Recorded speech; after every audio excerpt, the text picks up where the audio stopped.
Hello, everyone. Welcome to another exciting live stream from AtPace, where we speak to experts from around the world and pick their brains on their area of expertise.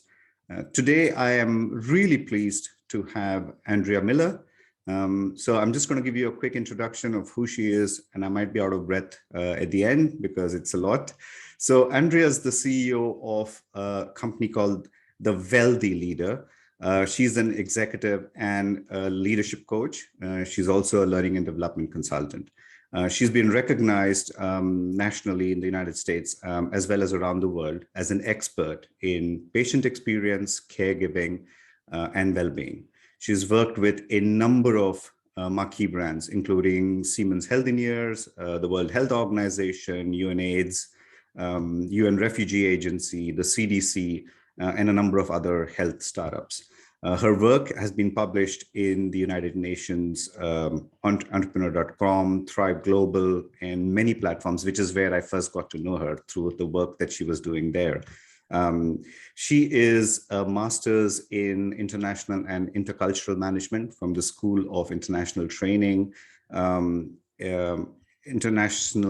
thank you, completed her postgraduate studies in the University of Pennsylvania, and she is an ICF certified coach in exec and leadership and career coaching. She also does a lot of functional medicine health coaching, and she is a Genos emotional intelligence practitioner. Wow, Andrea, welcome. What a pleasure to have you on this livecast. Hi, Ravi. Well, thank you so much. It's really such a pleasure to be here. I'm really excited about this opportunity. You see, I told you I would be out of breath, and I am. So, I didn't need to put quite as much as I did down, but just trying to let your viewers know who I am. So awesome, and we are super pleased that you took time, especially late in the evening, to do this for us. So let me start by maybe asking you about mental wellness and resilience, which is the core area of your expertise. Could you share some trends on what you're seeing in that space? Well, we had a brief moment to speak before I got on this, Ravi, and I had just seen some really kind of startling data around what's going on in terms of the mental health and well-being space. This was an article by Josh Bersin, who's just leading the way in this space. And he noted that 25% of workers, this is in the US, the first part of the data, under 30 are on meds for depression or anxiety. 39% had experienced either one or the other in the last 4 weeks. And then globally, MRSA, who does a lot of work around employment and well-being, they noted that 81% globally are at risk for burnout. And that's up from 63% in 2020. So it was kind of shocking, even though we're all aware just how things have been going, particularly in the last few years. But I think the biggest trend that I'm seeing is more a trend towards a more holistic perspective by companies in terms of how they treat their employees and how they're addressing some of these issues. And what I thought I would break it down for you is in kind of the what, the how, and the why. And the what is kind of those functional areas that they're looking at, because well-being isn't just health and fitness anymore. That's what they used to look at. But now they're looking at other things like the financial piece, family and connectivity, and as we talked about, the mental health and resilience. And then the how is kind of platforms like yours, just how do you connect people? I've been noticing a real switch to lifestyle savings accounts so people can make their own decisions. And then there's also the apps and everything else, just to find ways to give people the resources they need. And then finally is the why. COVID and the uncertainty around the recession and everything else has just left people in a really traumatized state, as well as those levels of burnout, because there's just too much work for people to get done, particularly under the circumstances. I think that's a very comprehensive, let's say, introduction to the conversations we're going to have.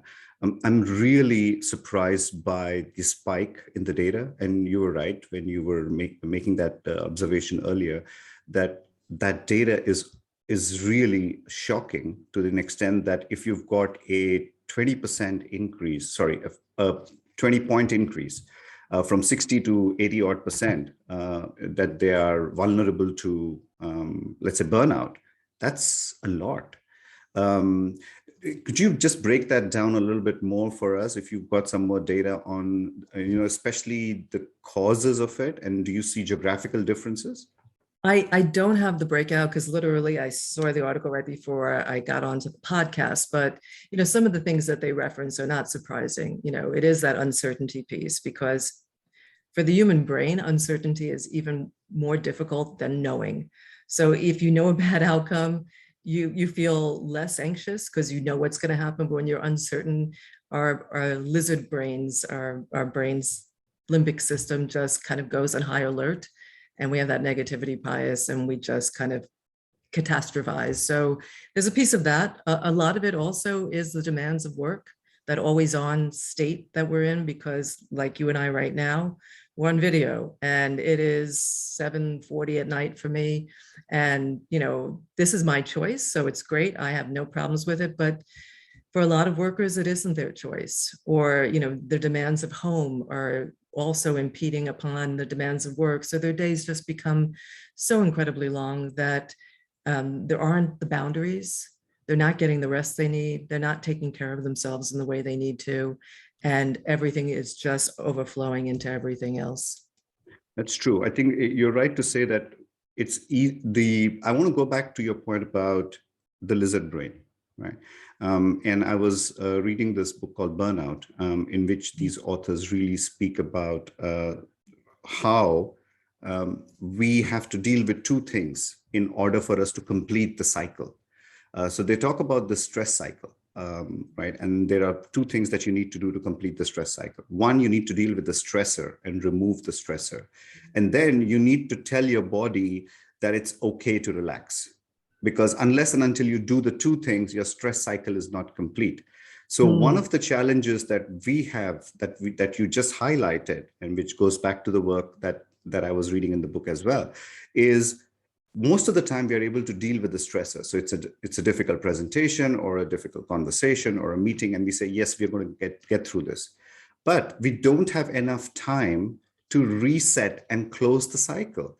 As a consequence, we are constantly pushing our systems into that state of continuously pumping adrenaline, fight, flight responses, and we are wrecking our own well-being in that sense. So a lot of what we are facing is exactly not able to complete the cycle. And you're right, it just meshes into each other.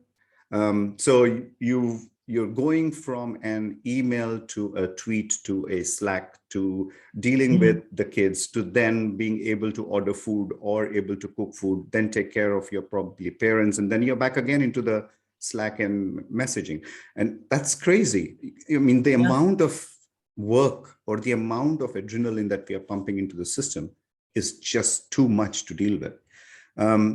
What kind of trends are you seeing in the way that people are dealing with this burnout? Do you have some great stories that you can tell us on your personal experiences?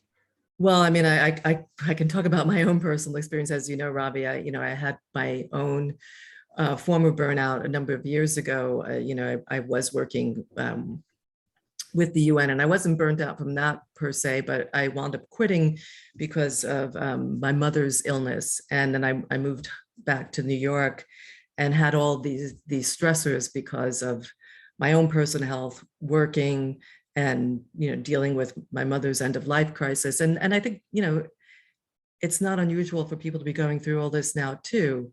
We have people who have aging parents, who have young children, who have all these different pieces that are coming at the same time. And for me, it was really a matter of being forced, quite honestly. My own health gave way. So it was being forced to really take a step back and really take care of just the fundamentals, which I think is harder for some people now, unequivocally, given our digital life. But eating, moving, sleeping, how do you take care of the things that really set you up for less stress, less cortisol, a better ability to adapt, And most of us, because it's become a cycle, as you said, that loop is never closed. So we're always on, we're never taking the time to really get adequate rest. We're usually not eating well. We're not getting exercise because we're always concerned about, how much work we have to do. And, I like to talk in my practice about energy management as opposed to time management, because if we don't have the energy to do the work, which, the statistics around lack of sleep and what that does to us, physically, emotionally, is just kind of horrifying. So, I think really we could start with the basics and people would be so much better off if they just were able to do that. But it also takes some cooperation from their companies. There has to be a point when it's enough, when you can turn off your computer and say it's okay, and just handle the day to day. Yeah. I really like the way that you've reframed the aspect about not managing time, but really managing energy. Because the resilience practice is pretty much around that particular concept, isn't it? So maybe you could talk to a little bit about to our viewers around the resilience practice and how you can, some guidelines or tips that you can give them around what they can do in that practice, or at least some of the basics that they really need to check off to be able to say, yes, I'm doing a decent job. Maybe we could start with some basics and we'll go from there. How's that? Yeah, no, that's absolutely fine. And I'm just smiling a little bit because I just did an article in my newsletter this week I saw that. That is that awesome, by the referenced way. resilience, using music actually to kind of calm yourself down, reset, anchor. Again, I'll return to just first getting those fundamentals right. Being able to manage your own health, well-being, breath work is critical. Making time to meditate. And one of the things I tell people is, just fit it in. It doesn't have to be this big, onerous practice. One of my clients, he's planning on starting his meetings, with his team, taking the first 5 minutes and just doing a meditation practice together. But it's really finding ways to fit in these moments where you slow down, where you take a breath, and just being able to reset, to anchor. Because if you're always, as you said, not closing that loop, always having that rush of cortisol, you won't be able to be resilient because you're too worn down. So it really is a matter of just, having those moments of reset and also paying attention. If you're feeling like, your stress levels are too high, if you're feeling like you're hangry, just haven't eaten, not getting enough sleep, pay attention. What your body tells you, really your body is one of the best metrics you have for how you're feeling. And it's one of the easiest ways to build up your resistance, because when you're fully charged, you're more resilient. That's a great one. I think the two things which really resonate personally with me is the 3 a.m. wake ups. And this is what is your classic cortisol hit that gets you at 3 in the morning, and then your brain's wide open, and you're like, oh, right, now I need to sleep because I've got this 6 a.m. thing. But yeah, your system's gone into that high gear most likely because of high degrees of either anxiety or not being able to close the day or things like that, because something's out there which is just pushing. A lot of my coaches that I work with are also contending with this. They say they have this 3 a.m., 4 a.m., sort of. Yeah. Yeah. Could you talk to that? I mean, because Yeah. I'm pretty sure there is a lot of wealth of information that we can use, or tips that we can use to deal with that. So there's a number of things. Well, one of the things that one of my favorite podcasters talks about, the Huberman Lab, he talks about really getting your biorhythms right. So getting that immediate sunlight when you wake up. So it's really setting yourself up for the day so that, your body knows when to be awake and when to be asleep. Turning off that computer at night, not doing the doom scrolling, not, having that brain going. Another thing is a data dump before you go to sleep. Journal, get whatever's in your mind that might be waking you up out. So, those are some of the things. If you wake up at 3 a.m., There's also a program called Non-Sleep Deep Rest, which is a form of meditation. So just to kind of calm yourself down, because you get into that spin cycle. If you wake up at 3, you just think, oh, I'm up. How am I going to get back to sleep? I need to get back to sleep. So the question is, how can you calm down? Taking those breaths. Yeah. I really appreciate you saying that, because I have to say that 2 out of the 3 actually worked very well for me. So one, before you close the day, or before you hit the bed, take some time to reflect and either vocalize. And I used to do that sometimes with my wife, and sometimes I would just write. So that really helps you to bring a closure to your work day or your sort of day per se, and say, hey, whatever's left out, it's all right. I'll deal with it tomorrow morning. It'll still be there, but I need my rest. So I think that's one piece. That did solve some of it. But I still had moments when I used to wake up at 3 or 4 in the morning, and I'll get these crazy hits of cortisol. So the second thing which you said has also helped, which is the breathing. And that's really helpful. And using of certain music has helped me to also calm down. It didn't work very well when I had YouTube videos that also showed graphics. So what I did was that so even on our YouTube platform, at the AtPace YouTube platform, we've got these meditation videos, because I'm a huge fan of those. We run them, and you can run them. They run for about an hour each. So you can just turn them on and just let them run. The thing that didn't work for me was the fact that they were images. So I had to make a conscious effort to keep the images to the side and just let the sounds pipe in, and then try and adjust my breathing. You speak a lot about music in your latest newsletter as a way to manage that. Could you give us some tips on, what advice would you give to people who are just trying this out? Are there some really nice ones that they can look at, or things like that? Well, the thing that came to mind when you were speaking, if we're talking strictly about sleep, there's 2 things. I use Insight Timer, and they have different sleep meditations, and it's all audio, so it's not that issue with the video as you talked about. And there's another app that I haven't used myself, but I'm tempted to. It's called Reverie, and it's done by, I think he's a Stanford psychologist, and it's a form of hypnosis, a meditation hypnosis, and it's based on science, and supposedly he's gotten a lot of very good results. So that might be something else for your viewers to pay attention to download. Okay, so that's Reverie for, and as well as, what was the other one you said? Insight Timer. They have a Insight Timer. wonderful selection of sleep-based meditations and music and a variety of things, and those are free. I want to shift your attention a little bit to the broader wellness space.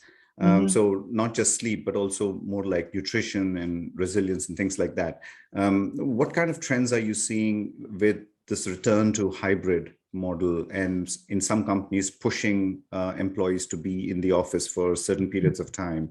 What kind of general wellness trends are you seeing? You spoke a little bit about the data, but are there other things that companies should look at or employees should consider? Well, I mean, the biggest trend around the hybrid workspaces and people pushing people to go back to work, or people quitting. But I think one of the things that I really have been noticing too, because there is a lack of connection. People are really, and this is more, I think, geared towards the career side too, for your younger viewers. How do you connect? How do you form those relationships? Because one of the pieces that came out of COVID that was so unique to it and so difficult for people is loneliness, which I think the researchers have equivocated it to 15 cigarettes a day or something. Wow. Completely outrageous, but it is a killer. Loneliness is really difficult for all of us. And, how do you make those connections? And so there's a lot of move towards, a lot of these platforms in terms of gamification and collaboration, and how do you interact with others? So there's a big piece towards that. And there's even, some of the companies are turning towards nutrition. How do you support your staff's nutrition? And some of that, depending on how much money they're putting towards it, is actually, food and ways to eat better and make it easier for people to eat better. There's all sorts of different things coming up. I did find the LSAs, those lifestyle accounts that people, savings accounts, which people can choose what they need within the parameters, because we're all different. And I think it's important to realize that it's not one size fits all when you're talking about well-being. So I think that's kind of an interesting trend too. Yeah, I think I really like the two things that you said. One is the fact that a lot of our young listeners who are probably just stepping into the corporate world or have been there for maybe a year or two since the beginning of the pandemic have really not experienced connection. And I think that connection piece is a very key part of what companies are also trying to orchestrate as a comeback to work experience. So I see some of the more progressive ones are really focusing on the back to work experience and not just about let's come back to work because we need to see that you're working.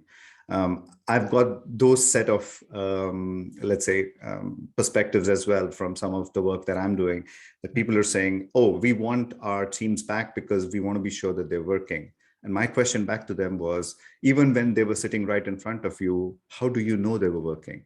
And I think most of them don't have an answer for it. Yeah.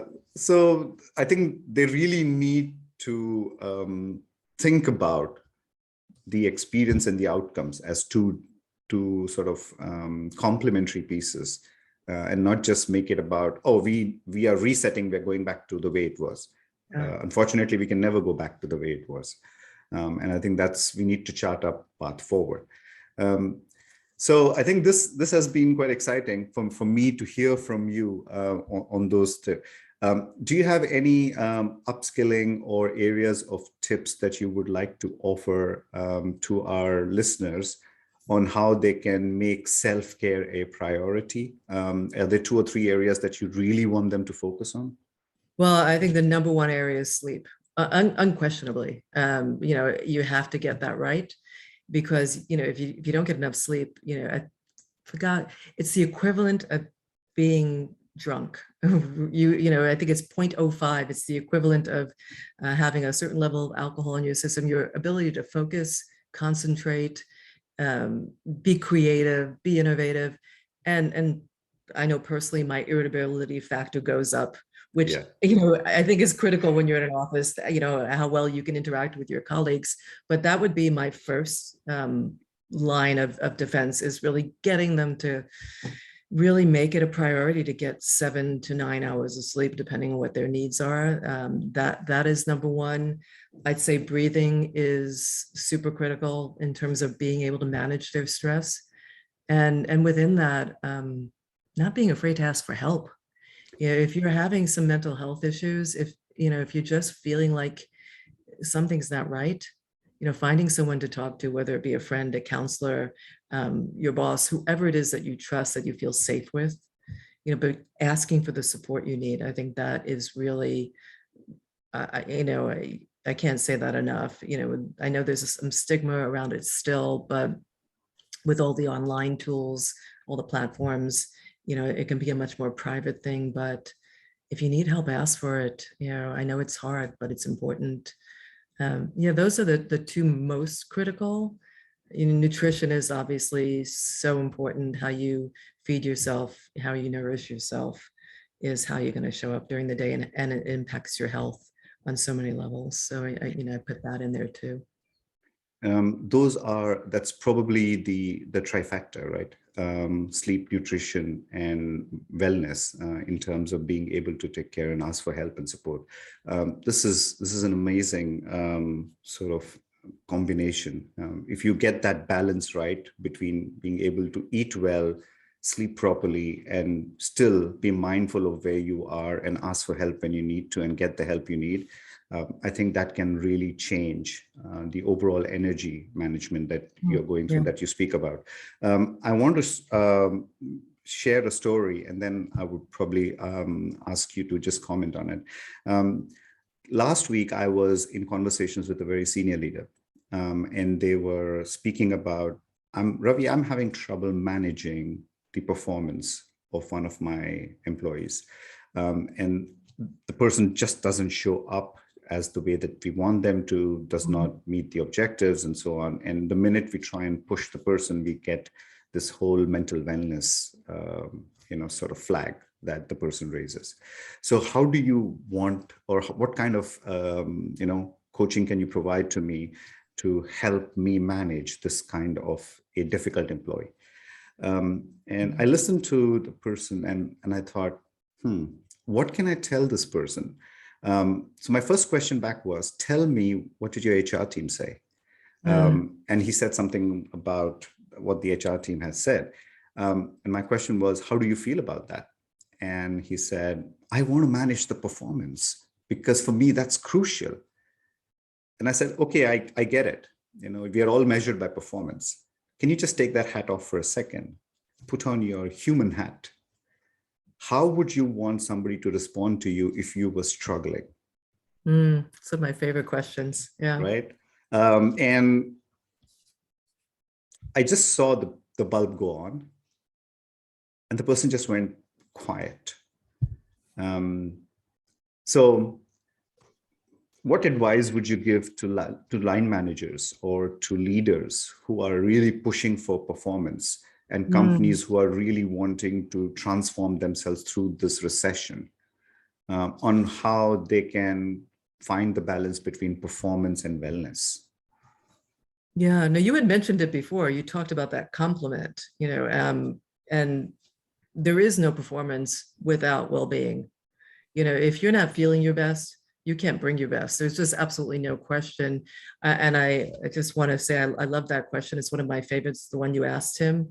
We're not hardwired to be our own best friends. We don't see ourselves well, but when it comes to other people, if we are able to kind of take a step for that reflection piece, it really, we talked about this a little bit before the show, that emotional intelligence piece, really having that self-awareness so that you can have the awareness of what the other is going through. So if this person is having mental health issues, if this person is having well-being issues, how do you support them so they're able to come in and perform at their peak?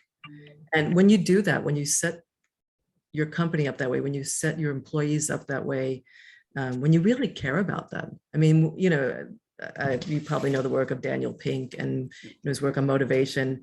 People are more motivated by what's intrinsic. They're more motivated by being cared for. They're more motivated by how they feel. There's a Maya Angelou quote, people remember how you make them feel. I'm paraphrasing, but so when you treat your employees with dignity and respect, they want to do better. When they have purpose, when they have motivation that really is core to who they are, the performance comes. So it is about investing in your people in order to really get that performance, as you mentioned before, that complement of the two. Brilliant. I think I really like the quote from Maya Angelou. I think that is so true. People would forget, what you said, but they would always remember the way that you make them feel. So that's a great place for us to thank you for the insights. Thank you for your amazing sharing and the reminders that the holy grail of performance is really through sleep, nutrition, and wellness. So thank you for that. It's amazing. Always pleased to have you on the show, and I look forward to welcome you again. My pleasure, Ravi. So glad to be here.